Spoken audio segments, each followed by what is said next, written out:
16장 말씀입니다. 하나님이 우리와 함께 하시오다. 하나님이 여러분과 함께 하심을 믿습니까? 예. 하나님이 우리와 함께 하심을 믿는다고 하는 그 고백보다 더 아름다운 고백은 없을 것입니다. 그 하나님이 어떤 하나님입니까? 여러분과 함께 하신 하나님은 전능하신 하나님 믿습니까? 예, 전능하신 하나님은 여러분을 창조하셨을 뿐만 아니라 그리고 여러분의 인생을 섭리하시고 그리고 목적을 가지고 여러분을 이끌어가시는 크고 크신 하나님 그리고 우리의 아버지 되십니다. 믿습니까? 그렇습니다. 그분이 나와 함께 하심을 믿는 자 그가 복 있는 사람이라고 성경은 말하고 있습니다.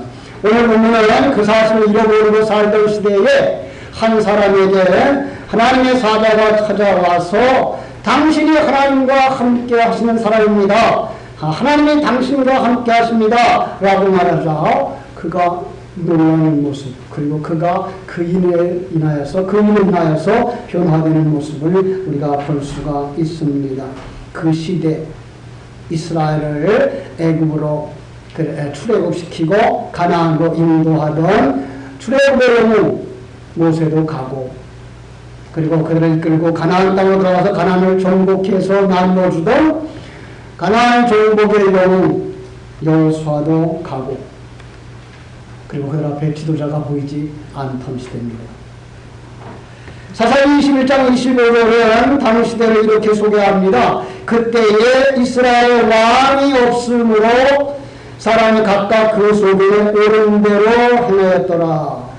예. 그때에 이스라엘에 왕이 없으므로 잘 생각해 보세요. 사람이 각각 그 속에 옳은 대로 행하였더라. 여러분, 그들은 어떤 사람들입니까? 그들은 출애굽을 하고 그리고 광야 40년을 거치면서 옛사람을 벗어버린 새 사람들 그리고 여호수아와 함께 가나안 땅에 들어가서 가나안 정복 전쟁에 참여했던 자들 그 모든 전쟁마다 하나님이 그들과 함께 하셔서 승리하게 한 자들입니다. 그런데 여호수아는 그들을 떠나기 전에 그들에게 간곡한 부탁을 합니다. 그것이 바로 여호수아 24장 14절로 18절인데요. 여러분 시간 내셔서 한번 찾아보십시오. 나중에 찾아보시고요. 여호수아서 24장 14절로 18절입니다. 이스라엘이 끌고 오신 하나님을 거기서 언급하면서 또 하나님이 주신 언약을 그들에게 제공합니다. 그리고 14절에 말하기를 이제는 여호와를 경외하라 성실과 진정으로 그를 섬기라 우상을 제버리고 여호와만 섬기라 라고 말합니다. 그들을 여호와만 안 섬겼나요? 아니요. 그들이 장차 어떻게 살아갈 것을 이미 하나님은 보셨고 아시고 여호수아를 통하여서 본면하는 것입니다. 그러면서 15절에 말합니다. 너희는 심중에 선택하라. 하나님이냐 이방인이냐 너 섬길 자를 선택하라. 나는 나와 내 집은 여호와를 섬기겠노라. 그랬더니 그들이 우리도 하나님만 섬기겠습니다. 우리는 하나님을 따라 다른 신을 섬기는 일 절대로 하지 않을 겁니다. 그분만 우리의 왕, 그분만 우리의 주, 그분만 우리의 하나님. 있습니까? 그런데 여호수아가 죽고 얼마 되지 않아서 그들은 지도자가 없다고 왕이 없다고 불평하고 원망하고 자기 마음대로 자기 소견에 오른 대로 행하였더라. 자기가 하나님 되었습니다. 자기 생각이 다 옳다는 겁니다. 그러자 하나님은 그들에게 하나님의 필요성을 깨닫게 해주시려고 그들 환경에 손을 대십니다. 주변 국가들을 통해서 그들을 징계하십니다. 오늘 우리 또는 사사기서 앞으로 조금 가셔서 사사기서 2장 14절로 15절 보시겠습니다. 사사기서 2장 14절로 15절 여호와께서 이스라엘에게 진노하사 노력하는 자의 손에 넘겨주사 그들이 노략을 당하게 하시며 또 주위에 있는 모든 대적을 손에 팔아넘기심에 그들이 다시는 대적을 당하지 못하였으며 그들이 어디로 가든지 여호와의 손이 그들에게 재앙을 내리시니 곧 여호와께서 말씀하신 것과 같고 여호와께서 그들에게 맹세하신 것과 같아서 그들의 괴로움이 심하였더라. 여러분, 그들의 괴로움이 심하게 하시는 이가 누굽니까? 하나님이십니다. 그런데 그들을 괴롭고 하고 그 고통스럽게 하는 도구로 누굴 썼다는 얘기예요? 주변 국가들을 썼다는 얘기입니다. 그들의 잘못에 대한 징계에만 목적이 있는 것이 아닙니다. 구원은 하나님께서 시작하시고 하나님께서 진행하시고 하나님께서 완성하시는 것이기 때문에 하나님은 그 사람을 통해서 그들에게 그리고 우리들에게 무언가 가르쳐주고자 하는 것입니다. 한번 당시의 외부 상황부터 보십시오. 이스라엘이 어떤 사람들이었습니까? 생각해 보십시오. 가나안 입성 후에 그들은 정복전쟁에서도 실패합니다. 왜 그랬을까요? 하나님은 들어가든 다 없애라. 예. 남녀노소까지 심지어 그들의 가축까지 다 없애라. 그런데 그들은 그 일을 하지 못합니다. 왜요? 그들이 그걸 좋아하기 때문입니다. 여러분, 그리고 그 속에 전쟁이 끊임없이 일어납니다. 그 땅이 어떤 땅입니까? 축복의 땅이고 언약의 땅입니다. 가나안 땅입니다. 그런데 왜 그 속에서 갈등이 또 있어야만 합니까? 이것은 천국이 아니기 때문에 그렇습니다. 그럼 하나님이 아브라함에게부터 시작해서 약속의 땅, 젖과 꿀이 흐르는 땅, 그들에게 축복의 땅이라고 했던 가나안은 또 다른 이 땅에 우리의 모습을 보여주고 있는 것이지 그곳이 천국은 아니었던 것을 알려주는 것입니다. 그들이 그것을 목표로 하며 달려갈 때는 그것이 천국을 예표하는 것일 수 있지만 그들이 그곳에 들어간 그림 속에서는 그것이 갈등하고 영적 전쟁을 하고 있는 내 모습으로 그리고 있는 것을 여러분 잊으시면 안 됩니다. 그 안에 누가 있습니까? 하나님의 백성이 있습니다. 자, 이제 가나안이라고 하는 그 세상 속에 하나님의 백성이 있는 그림을 여러분들은 그리셔야 됩니다. 그래야만 이 내용이 정확하게 여러분들을 이해시킬 수가 있기 때문입니다. 그 속에 누가 있어요? 하나님의 생명을 가진 자들이 있습니다. 예, 성도들이 있습니다. 그런데 그 여러분 속에 들어와 있는 그 새 생명이 너무나도 작습니다. 너무나도 연약합니다. 그래서 힘을 내지 못합니다. 여러분, 우리 한국 땅에서 외국어를 배우기가 왜 그렇게 힘듭니까?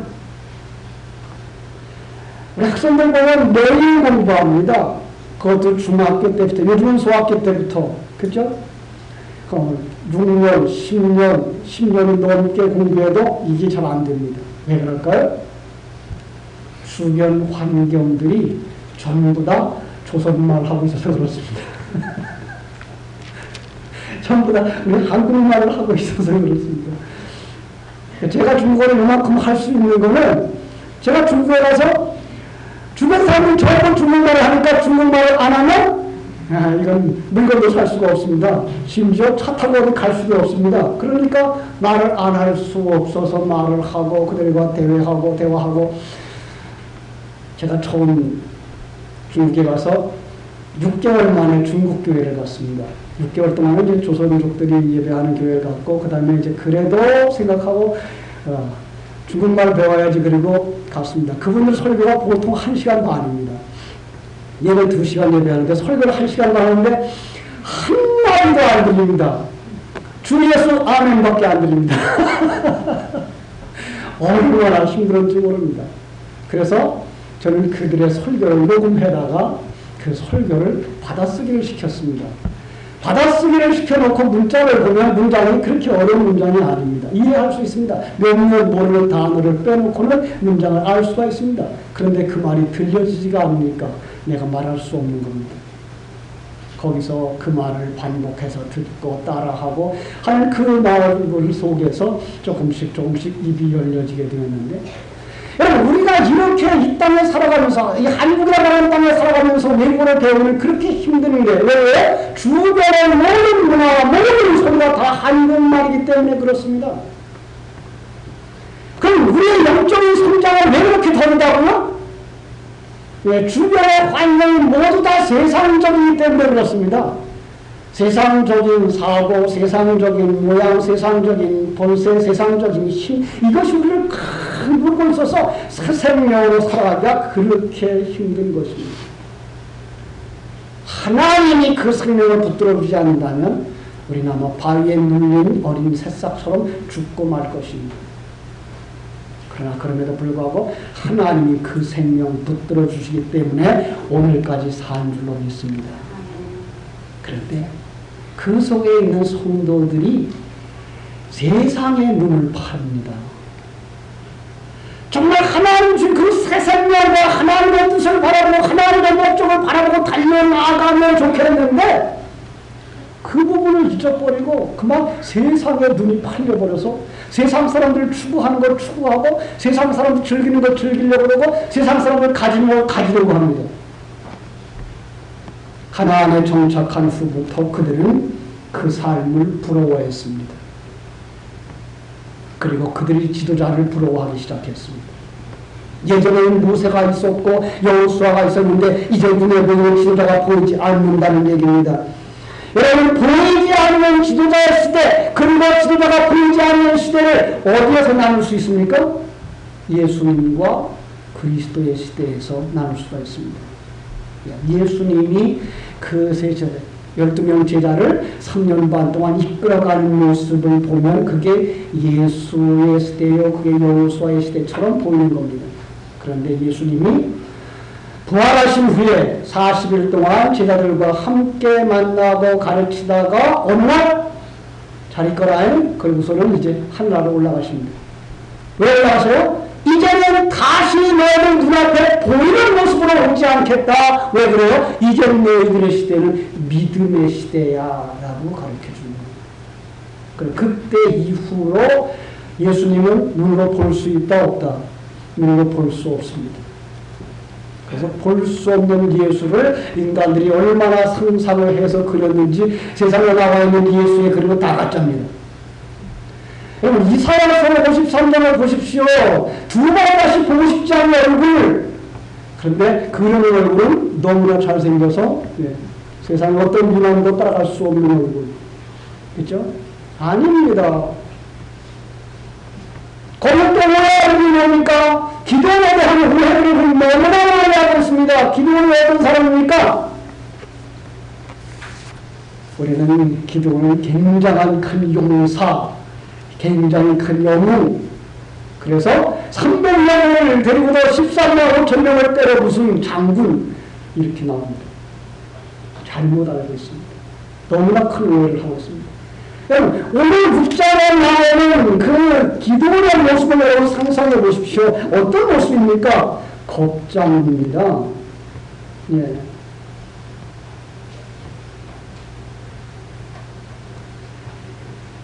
그는 무서워서 지금 미디안이 무서워서 밀타작을 어디서 하고 있습니까? 포도틀 속에 들어가서 합니다. 여러분, 우리 연세 드신 분들 다 옛날에 보리타작 해봤고 밀타작 해봤겠습니다. 보리타작은 어디서 해야 됩니까? 바람이 부는 넓은 등에서 해야 그 껄끄러운 것이 다 날아가고 알곡만 남는 것이지, 그거 좁은 공간 속으로 두들겨 패면 어떻게 돼요? 그 따가운 것들을 목에 붙고 얼굴에 붙고 다 붙어서 견딜 수 없는 겁니다. 그런데 지금 여기 기도는 어디에서? 밀을 포도틀에서 따고 있는 거예요. 왜 그래? 지금 기도의 시대에 미디안이 해마다 추수할 때는 약대들을 데리고 와서 약대들을 가지고 와서 전부 다 수거해가는 겁니다. 뺏길 대로 뺏긴단 말이에요. 있는 걸 다 뺏긴단 말이에요. 그러니까 이 사람들이 이제 꾀가 났죠. 어떻게 해요? 야, 얼마큼만 뺏기자. 그리고 얼마큼은 감춰놨다가 그들이 감독의 눈을 피해서 우리가 털어서 생명을 연장해야 될 거 아니냐. 이렇게 이제 꾀가 나기 시작을 한 겁니다. 사랑하는 여러분, 하나님의 사건 속에서 하나님의 자기 백성들을 보호하시는 일 속에서 우리는 하나님이 우리를 섭리하고 계시다는 사실을 잃어버리면 안 됩니다. 하나님이 이 역사를 주관하시고 하나님이 이 교회를 주장하시며 하나님이 여러분과 나를 다스리고 계시다는 사실을 절대로 잊지 마시기 바랍니다. 예. 오늘도 하나님은 내 안에 계시며 우리 교회 안에 계시며 우리의 삶의 터전 속에 계시는 것입니다. 그래서 그 하나님 말씀하십니다. 강하고 담대하라. 내가 너와 함께 있으리라. 내가 너를 떠나지 아니하고 버리지 아니하니 마음을 강하게 하라. 담대하라. 내가 네게 명한 율법을 다 지켜 행하고 좌우로나 우로나 치우치지 말라고 말씀하십니다. 신명기 28장 1절로 2절 하다 말합니다. 네가 네 하나님 여호와의 말씀을 삼가 듣고 내가 너가 내게 명하는 그 모든 명령을 지켜가면 네 하나님 여호와께서 너를 세계 모든 민족 위에 뛰어나게 하실 것이라. 내가 네 하나님 여호와의 말씀을 순종하면 이 모든 복이 내게 임하며 내게 미치리라. 하나님 우리에게 주신 말씀 이거 붙잡고 계십니까? 잊지 마십시오. 하나님이 내가 함께 있겠다 하신 그 하나님이 이스라엘과 함께 계시며 오늘 우리와 함께 계시겠다고 하신 그 하나님이 오늘 우리와 함께 계신 줄로 믿습니다. 주님 마태복음 28장 18절 18절에 말씀했습니다. 하늘과 땅의 모든 권세를 하나님이 내게 주셨다. 그러므로 너희는 가서 모든 족속을 제자로 삼아 아버지와 아들과 성령의 이름으로 세움을 주고 가르쳐 지키게 하라. 내가 세상 끝날까지 너희와 항상 함께 있으리라. 하나님이 당신과 내 안에 당신의 삶과 내 삶 속에 함께하고 계신 사실을 절대로 잊지 마시기 바랍니다. 하나님 거짓말하지 않습니다. 이스라엘과 함께 하시겠다고 하셨던 하나님, 이스라엘과 영원히 함께 계셨습니다. 오늘 우리와 함께 계시겠다고 하신 하나님, 그 하나님이 함께 계신 줄을 믿는 여러분 되시기를 주의 이름으로 축원합니다. 어떤 분은 이렇게 묻고 싶을 것입니다. 하나님이 나와 함께 하시고 계신데 지금 이래요? 네, 그렇습니다. 하나님이 하나님 되심을 보여주기 위하여 여러분을 이 형편 속으로 이끌고 계신 사실을 볼 수 있어야 됩니다. 여러분의 삶의 현장에서 이 하나님의 손길이 보여져야 합니다. 그가 신령한 눈이 열린 자입니다. 여러분이 지금 살고 있는 삶의 현장 속에서 여러분 염세 주시옵소서. 이제 병들어가고 힘들어가는 그 삶의 손길 속에서 하나님이 나와 함께 하고 나를 만들어가고 장차 너무나 완성시킬 그 모습을 바라보는 눈이 열린 자, 그가 신령한 자입니다. 하나님은 자기 백성들을 만드실 목적을 가지고 역사를 이끌어 가시고 성도들의 인생을 이끌어 가시는 것을 잊지 마십시오. 그래서 우리로 하여금 삶의 현장 속에서 부르짖도록 하십니다. 현실을 직시하고 부르짖어 기도하게 하시는 겁니다. 지난 시간에 말씀드린 하박국의 기도가 바로 그것이라고 말씀했습니다. 현실을 직시하고 부르짖게 하십니다. 여기서 우리가 배워야 할 것이 있습니다. 우리의 현실을 직시할 수 있는 눈이 열려지기를 주님의 이름으로 축원합니다. 이스라엘은 가나안에 입성한 다음에 주변의 공격을 받습니다. 멸시를 받습니다. 그렇다 할지라도 그들은 뭐 해야 됩니까? 하나님의 약속을 잊어서는 안 됩니다. 아니, 지도자가 보이지 않습니다. 상황이 어렵습니다. 그러나 그럼에도 불구하고 하나님이 후에 왕 되심을 잊어서는 안 될 것입니다. 그런데 아까 읽어보신 말씀처럼 그들은 어떻게 했다고요? 왕이 없으므로 이 왕은 그들 심중의 왕, 인생의 왕입니다. 이스라엘 나라는 나라의 왕보다 더 중요한 건 뭡니까? 그들의 신앙의 왕, 여러분과 내 신앙의 왕,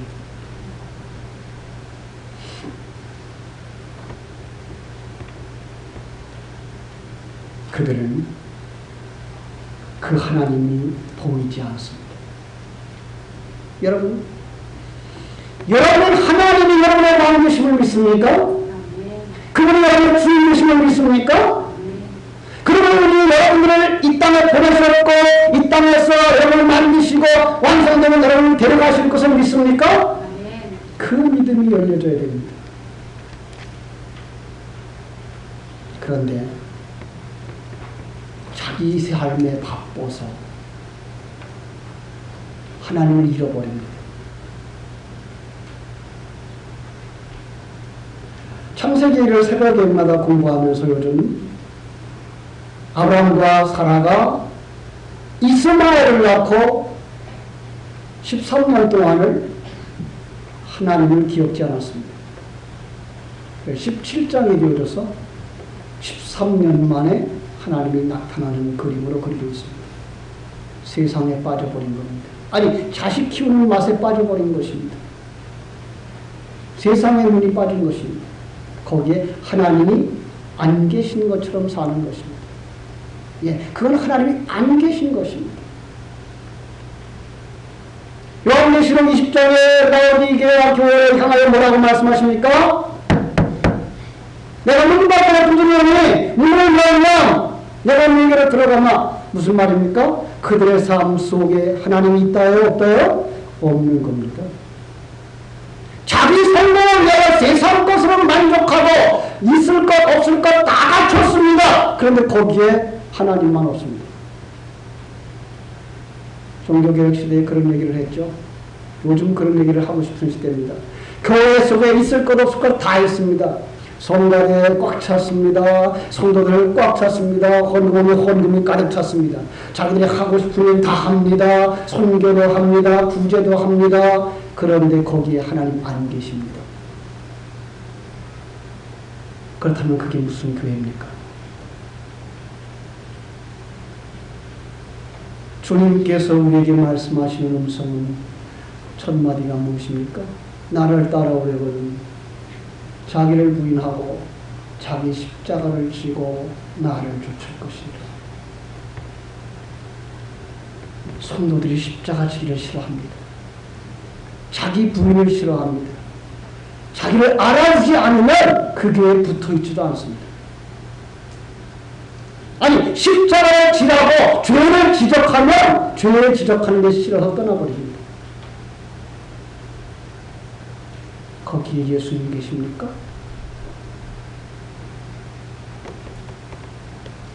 하나님의 왕으로 두기를 싫어했다는 겁니다. 그들은 자기들이 왕이 되었다는 것입니다. 여러분은 그렇게 고백할 수 있습니까? 하나님만 왕입니다. 라고? 나는 왕이 아닙니다. 하나님이 왕이십니다. 나는 연약한 자입니다. 하나님이 없으면 생명도 없는 자요. 하나님의 생명이 없다면 나는 먼지 털과 같은 자요. 쓸어나갔으니 지옥에 보여도 할 말이 없는 자입니다. 라고 말할 수 있습니까? 그 믿음까지 이르기를 주님의 이름으로 축원합니다. 그것이 기도원의 모습이었습니다. 우린 오랫동안 기도원에 대해서 오해하고 살았다고 말했습니다. 그 이름의 뜻이 뭐라고요? 여룻바알, 바알과 싸우는 자라는 말입니다. 우리는 오해하는 게 뭐죠? 300명 용사를 데리고 13만 5천 명을 쳐부순 대단한 용사, 300명 걸리고 두려움 없이 정진해서 돌격한 용사. 그런데 그의 현실은 그렇지 않습니다.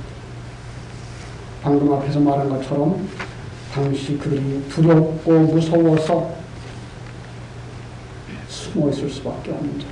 그런데 하나님이 그들 앞에 찾아와서 뭐라고 말씀합니까? 그런 용사요! 견딜 수가 없죠. 쥐구멍에 들어가서 벌벌 떨고 있는 그 앞에서 그런 용사요! 라고 말합니다. 하나님은 이 큰 용사의 개념을 완전히 바꿔버리겠다고 하신 것입니다. 여러분, 우리가 알고 있는 큰 용사는 어떤 사람이 큰 용사입니까? 남 앞에서 다른 사람을 이끌면서 다른 사람의 대장 노릇하는 자가 큰 용사입니까? 이건 세상적인 관점에서의 큰 용사입니다.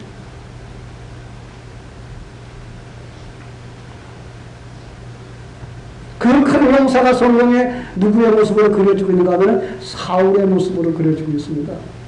사울은 어떤 사람이라고요? 사무엘상 9장 2절에 보면은 준수한 소년이라 이스라엘 자손 중에 그보다 더 준수한 자가 없고 키는 모든 백성보다 어깨 위는 더하더라. 얼마나 멋쟁입니까? 기골이 장대한 자요. 그리고 그들의 이 히브리인들의 이 속어 무슨 말이죠 이렇게 중국말로는 예니 그 속담처럼 이렇게 뭐죠 사자성어처럼 이렇게 전달되면 그 한마디면 뭔가 내용을 크게 가지고 있는 말 바로 그겁니다. 이 말 속에는 그는 모든 사람보다 지혜롭고 총명하고 모든 면에 우수한 탁월한 자의 의미가 뭐예요? 남보다 어깨 위는 더하더라 라는 그는 굉장한 용사라는 얘기입니다. 그런데 하나님은 글을 쓰지 않습니다. 세상 사람이 그렇게 잘났다고 하는 세상 사람이 그렇게 크다고 하는 자를 들어 쓰지 않습니다. 하나님은 그런 자를 들어 쓰신 법이 없습니다. 그런데 오늘날 우리 성도들은 그렇게 큰 자가 되어야 된다라고 생각합니다. 여러분 하나님은 사울을 쓰지 않고 다윗을 썼습니다. 다윗은 어떤 자입니까? 이세의 8아들이 있었는데 사무엘이 기름 부어 아들 중에서 기름 부어 많은 사람을 겠다고 했더니 7을 데려갔는데 그 7도 다 낳으려고 하나님 말씀합니다. 그래서 다른 아들이 없어라고 물어봤더니 머리를 긁적긁적 하면서 있기는 있는데 영 아니라서 데려오라 그럽니다. 그리고 하나님이 그 영 아닌 것처럼 보이는 아들에게 기름 부었습니다. 사람 볼 땐 사람 꼴 같지 않고 그래서 형제들이 전쟁터에 나갔을 때 아버지 심부름하려고 도시락 가지고 갔더니 못난 여긴 왜 와? 그가 하나님의 이름 가지고 나가 싸우겠다고 하니까 사울이 그의 옷을 입혀주는데 장군의 옷을 입었더니 옷이 맞질 않아요. 왜? 군복도 입을 수 없는 정도의 사람이에요. 그가 어떻게 골리앗을 쓰러뜨립니까? 그의 힘이었습니까? 그의 능력이었습니까? 아닙니다. 그가 자기는 부족한 줄 알고 연약한 줄 알고 없는 줄 알고 그 위에 하나님을 덧입을 때 하나님이 이기는 싸움 그것이 용사라는 겁니다. 그래서 우리 여기에 기도를 하며 그런 용사라고 말씀하는 겁니다. 자기의 세속적인 관점에서의 자신을 보면 용사일 수 없습니다.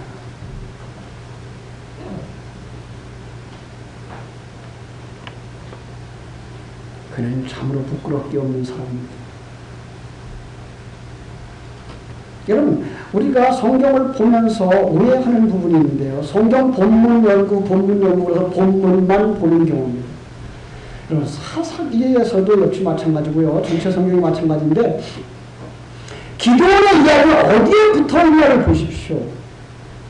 기도원의 이야기가 6장에 있으니까 어디에 붙어있겠어요? 당연히 5장에 붙어있겠죠. 그죠? 5장은 무슨 얘기입니까? 드보라와 바락의 찬송입니다. 여러분, 그 나라에 남자가 없어서 여자가 전쟁터에 나가게 됐고, 바락은 그 여자의 치마꼬리 붙잡고 전쟁터에 나갔어요. 그랬더니 이겼어요. 그들이 그걸 자랑할 수 있습니까? 우리가 이겼어요. 내가 이겼어요. 자랑할 수 있습니까? 이건 아니에요. 우리가 아니에요. 하나님이 하신 거예요. 라고 찬송하고 있는 것이 5장의 내용입니다. 그리고 나서 그리고 기도원이 나오는 겁니다. 똑같다는 얘기입니다.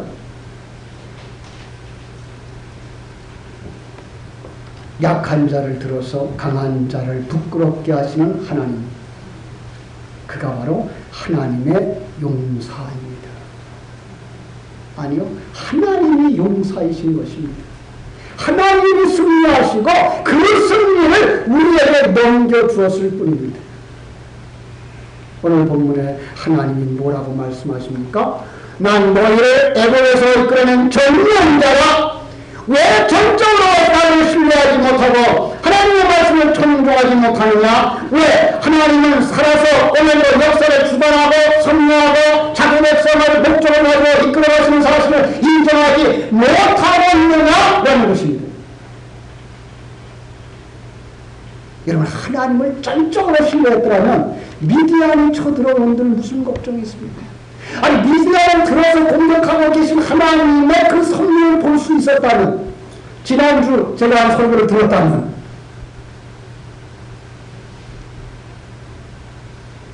하박국은 뭐라고 말합니까? 수년 내에 부흥케 하옵소서. 무슨 얘기입니까? 그들을 들어 우리의 못된 부분을 쳐 부수십시오. 세상을 들어 우리의 옛사람을 부수십시오. 그게 무서운 줄 압니다. 두려운 줄 압니다. 떨립니다. 그러나 그때라도 불쌍히 여겨 주옵소서. 살려 주옵소서. 그때에 그는 확실히 하나님의 약속을 붙잡고 하나님을 찬송하게 되었지 않습니까? 이스라엘 백성들이 가나안 땅에서 하나님 미디안을 블레셋을 들어서 공격하고 계신 그 사실을 왜 그렇게 하시는지를 알 수가 있었다면 그들은 두려워할 이유가 없었을 것입니다. 여러분, 우리는 어떻습니까?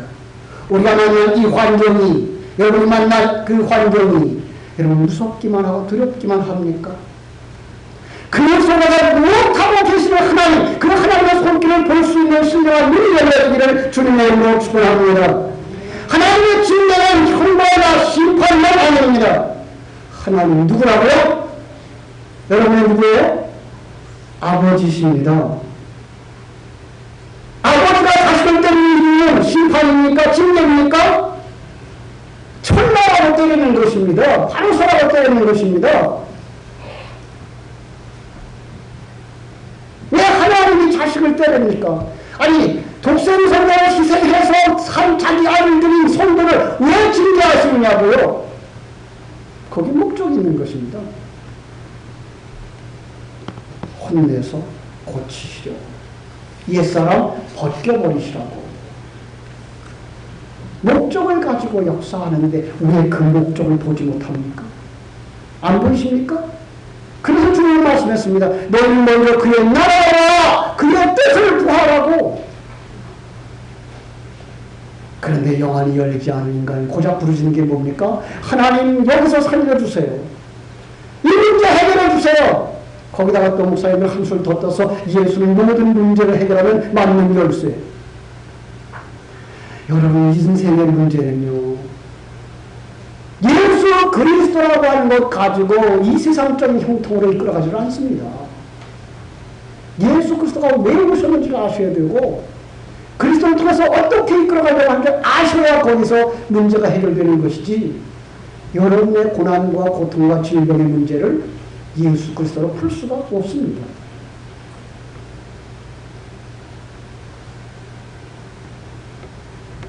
하나님이 듣고 싶은 말씀은 무엇입니까?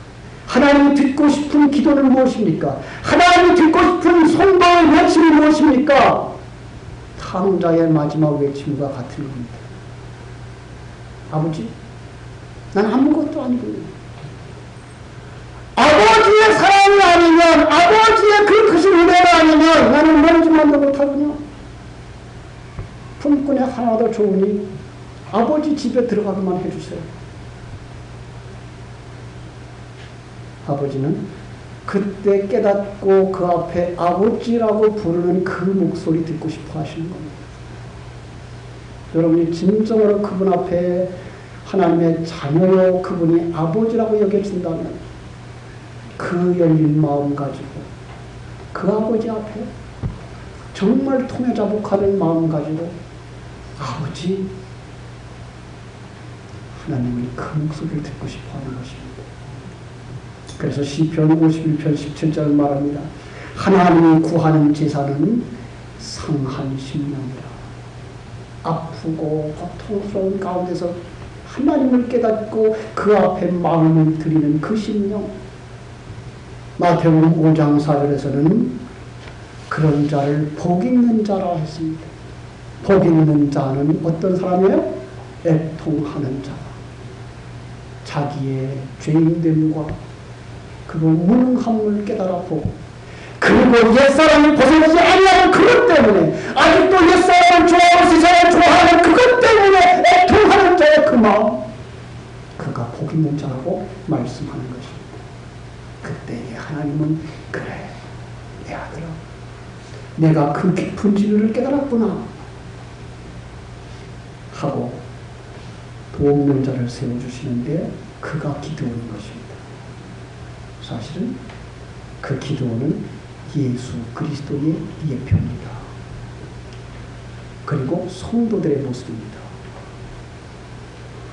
여럿바알이라고 그랬습니다. 여럿바알은 무슨 말이냐고요? 바알과 싸우는 자. 그죠? 바알과 싸우는 자. 바알은 자칭 신중의 신이라고 하는 사단의 성질의 명칭이고요. 그와 싸우는 자 누굽니까? 예수 그리스도인 것입니다. 그리고 그가 예수 그리스도의 마음에 모시고 있는 성도들을 예표하고 있는 것입니다. 하나님의 성도들에게 세 사람에게 말씀하십니다. 12절 그 용사여 여호와께서 너와 함께 계시도다. 할렐루야. 여러분과 함께 하시는 줄로 믿습니다. 여러분이 큰 용사임을 믿습니다. 옆에 분을 보십시오. 큰 용사같이 생기지 않았나? 큰 용사도 졸고 있군요.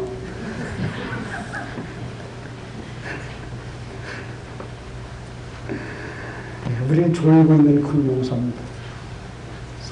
기드온이 그랬잖아요. 우리는 정말 실력 없습니다. 예배하면 30분도 못 견딥니다. 그거 하나님이 다 판단하고 재판하고 심판한다 그러면 하나님 앞에 설 자 하나도 없습니다. 재미난 얘기를 하고 싶은데 시간이 많이 지나서 지나가겠습니다.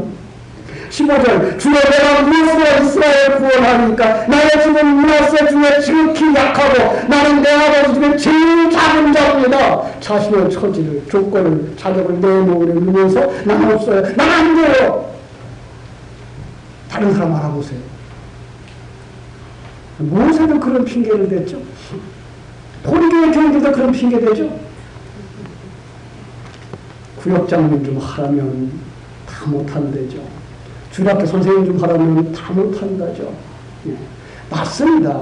우리의 실력 가지고 어떻게 합니까? 못하는 게 맞습니다. 그런데 그 자리에 서야 합니다. 여러분을 통해서 하나님은 어떤 일을 하시겠다는 건 아닙니다. 하나님은 그 자리에 기도를 세우고 기도를 만드시는 하나님이지 기도를 통해서 어떤 일을 하시는 하나님이 아닙니다. 여러분 교사를 세웠으면 그 교사로 해서 여러분 밑에 있는 사람을 가르치겠다고요? 아니요. 하나님이 직접 하시는 게 더 빠릅니다. 그러면 왜 세웁니까? 여러분을 만드시겠다는 겁니다. 네. 참여하는 자들이 복입니다. 피하지 마십시오. 하나님 여러분을 큰 용사라고 말하시면 그냥 빈 그릇으로 쓰십시오. 라고 내놓으십시오. 그러면 주께서 여러분을 크게 쓰실 줄로 믿습니다. 기도는 못 간다고 뒤로 자빠집니다. 그렇다고 하나님 포기합니까? 하나님 내가 너와 함께한다. 내가 미련을 칠 거다. 반드시 이길 거다. 왜? 하나님이 여러분 속에서 여러분을 만들고 계시기 때문입니다. 그가 여기 승리한다는 약속 속에는 기도의 자격을 조금 더 탓하지 않았습니다. 기도의 힘이나 노력이나 열심에 근거하고 있지 않습니다. 여기서 큰 용사가 누군지 참 용사가 누군지 보여주는 것입니다.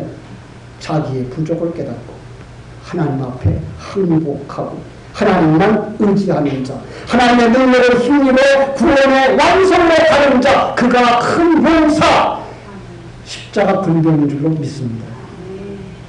바로 하나님 앞에 난 안 됩니다라고 말씀하는 당신입니다.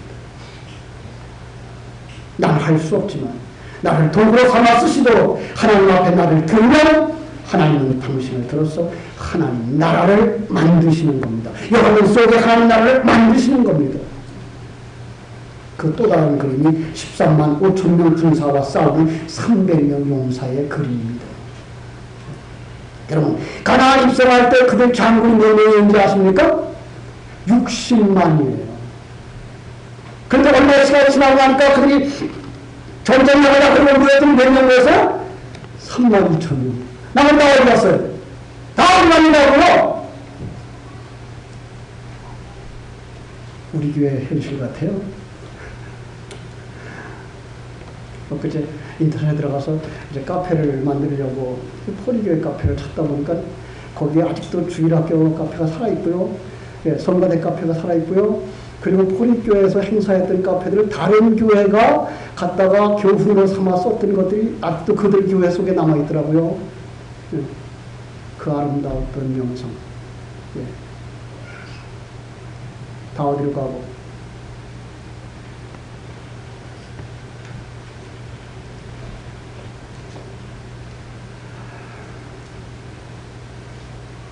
하나님 말씀하십니다.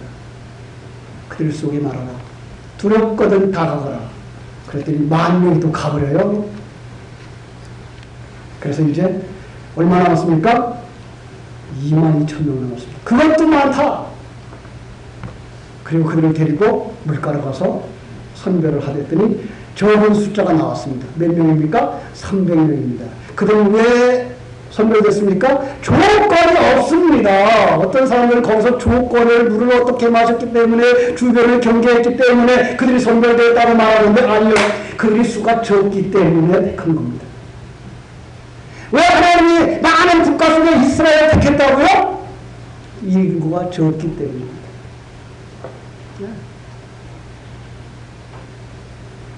그 300명과 왜 누구와 싸우려고? 13만 5천 명과 싸우려고.